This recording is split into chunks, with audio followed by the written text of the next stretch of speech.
વિભાજન વિભીષિકા સ્મૃતિ દિવસના કાર્યક્રમમાં આપણી સૌની સાથે મંચ ઉપર ઉપસ્થિત માનનીય રાજ્યપાલ શ્રી આચાર્ય દેવવ્રતજી, મારા સાથી મંત્રી શ્રી જીતુભાઈ વાઘાણી, શ્રી કૌશિકભાઈ વેકરિયા, સાંસદ સભ્ય શ્રી ભરતભાઈ સુતરિયા, મારા સાથી ધારાસભ્ય શ્રી મહેશભાઈ કસવાલા, શ્રી જનકભાઈ તળાવિયા, રાજ્યના મુખ્ય સચિવ શ્રી મનોજકુમાર દાસ, સામાન્ય વહીવટ વિભાગના અધિક મુખ્ય સચિવ શ્રીમતી અંજુ શર્મા, ગૃહ વિભાગના અગ્ર સચિવ શ્રી સંજીવ કુમાર, રાજ્ય પોલીસ મહાનિર્દેશક શ્રી GS મલિક, અમરેલી જિલ્લાના પ્રભારી સચિવ શ્રી સંદીપ કુમાર, કમિશનર શ્રી યુવક સેવા અને સાંસ્કૃતિક પ્રવૃત્તિ શ્રી યોગેશ નિર્ગુંડે,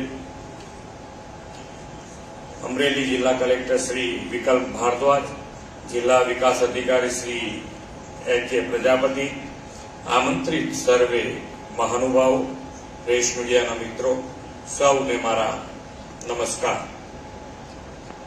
આવતીકાલે 15મી ઓગસ્ટ આપણે સ્વતંત્રતા દિવસ ઉજવવાના છે.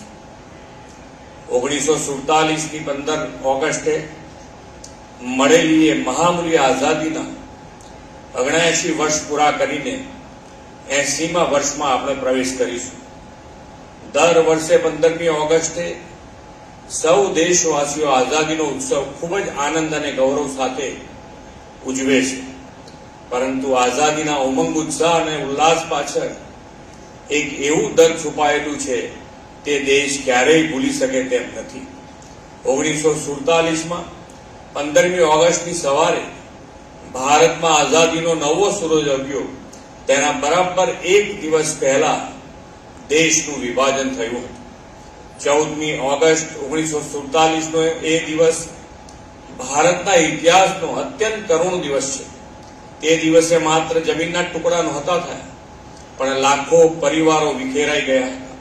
લાખો લોકોએ પોતાના ઘર, બાર, ખેતર અને સદીઓ જૂના સંબંધો એક જ રાતમાં છોડીને જતું રહેવું પડ્યું. વિભાજનના એ દિવસનું દુઃખ આજે પણ અનેક ભારતીયોના હૃદયમાં કારમો ઘા બનેલું છે. આપણા યશસ્વી વડાપ્રધાન શ્રી નરેન્દ્રભાઈ મોદી 1947ની એ વિભાજનની એ દાસ્તાન હાલની અને આવનારી પેઢીની સ્મૃતિમાં રહે, આઝાદી મેળવવા દેશે ચૂકવેલી મોટી કિંમતનું સ્મરણ રહે, તે માટે 2021થી 14મી ઓગસ્ટને વિભાજન વિભીષિકા સ્મૃતિ દિવસ તરીકે મનાવવાની શરૂઆત કરાવી છે.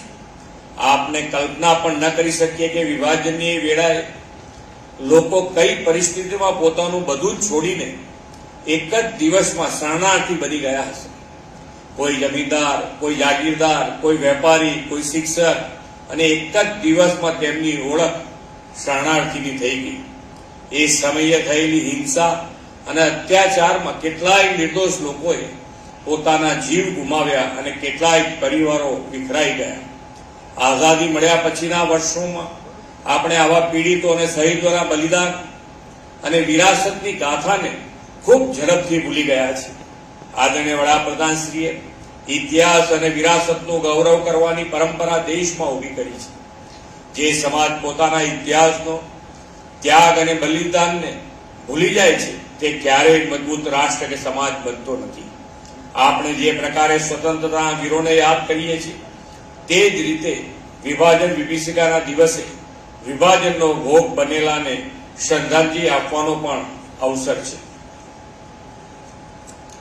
આ મહામૂલ્ય આઝાદી આપણને અનેક બલિદાનોની વેદથી મળી છે, અને એ બલિદાનોના યથાયોગ્ય શ્રદ્ધાંજલિ આપીએ એ પ્રત્યેક નાગરિકની નૈતિક જવાબદારી છે. આપણે આઝાદી માટે મરી ફીટવાની અને રાષ્ટ્ર કાજે બલિદાન આપવાની તક નથી મળી, પરંતુ વડાપ્રધાન શ્રી નરેન્દ્રભાઈએ આઝાદીના લડવૈયાઓના સપનાના ભારતના નિર્માણનો તથા રાષ્ટ્ર માટે જીવી જાણવાનો અવસર આપણને આપ્યો છે. વિભાજન વિભીષિકા સ્મૃતિ દિવસની આ ઉજવણી માત્ર ભૂતકાળની પીડાને યાદ કરવાની નથી, પરંતુ ઇતિહાસમાંથી બોધપાઠ લઈને ભવિષ્યને વધુ સુરક્ષિત, સંવેદનશીલ અને એકતાપૂર્ણ બનાવવાનો સંદેશ છે. આજે સમગ્ર દેશ એક ભારત શ્રેષ્ઠ ભારતના સંકલ્પ સાથે સૌનો સાથ, સૌનો વિકાસ, સૌનો વિશ્વાસ અને સૌના પ્રયાસ મંત્રથી આગળ વધીને વડાપ્રધાન શ્રી નરેન્દ્રભાઈ મોદીના નેતૃત્વમાં વિકાસની નવી ઊંચાઈઓ સર કરી રહ્યો છે. વિકાસની નીત નવી ઊંચાઈઓ આંબવા સાથે આપણે આઝાદીની શતાબ્દી 2047માં મનાવવાના છે. વડાપ્રધાનશ્રીએ પણ વિકસિત ભારત 2047નું લક્ષ્ય આપ્યું છે. આ લક્ષ્ય પૂર્તિ માટે તેમણે દેશવાસીઓ સામે પાંચ સંકલ્પો આપ્યા છે. પહેલો સંકલ્પ છે વિકસિત ભારત માટે મોટા લક્ષ્યો સાથે આગળ વધીએ. બીજો સંકલ્પ છે ગુલામીની માનસિકતામાંથી મુક્તિ. આપણા મનમાંથી ગુલામીના દરેક વિચાર અને પ્રતિકને દૂર કરીશું. ત્રીજો સંકલ્પ છે આપણી સંસ્કૃતિ, વિરાસત અને વારસાનું ગૌરવ કરીએ. ચોથો સંકલ્પ છે જાતિ કે ધર્મના ભેદભાવ ભૂલીને દેશની એકતા માટે કામ કરીશું. પાંચમો સંકલ્પ છે પોતાની જવાબદારીઓ અને ફરજોનું નિષ્ઠાપૂર્વક પાલન કરીશું. આ પંચપર્ણને જીવનનો હિસ્સો બનાવીને આપણે શ્રી મોદી સાહેબના નેતૃત્વમાં વિકસિત ભારતનું નિર્માણનો નિર્ધાર પાર પાડીએ. દેશ કાજે પોતાના પ્રાણોની આહુતિ આપનાર શહીદ વીરો એ માટે આપણને આશીર્વાદ આપતા રહે એ જ અભ્યર્થના સાથે વિરમું છું. ભારત માતા કી જય. વંદે માતરમ. જય જય ગરવી ગુજરાત.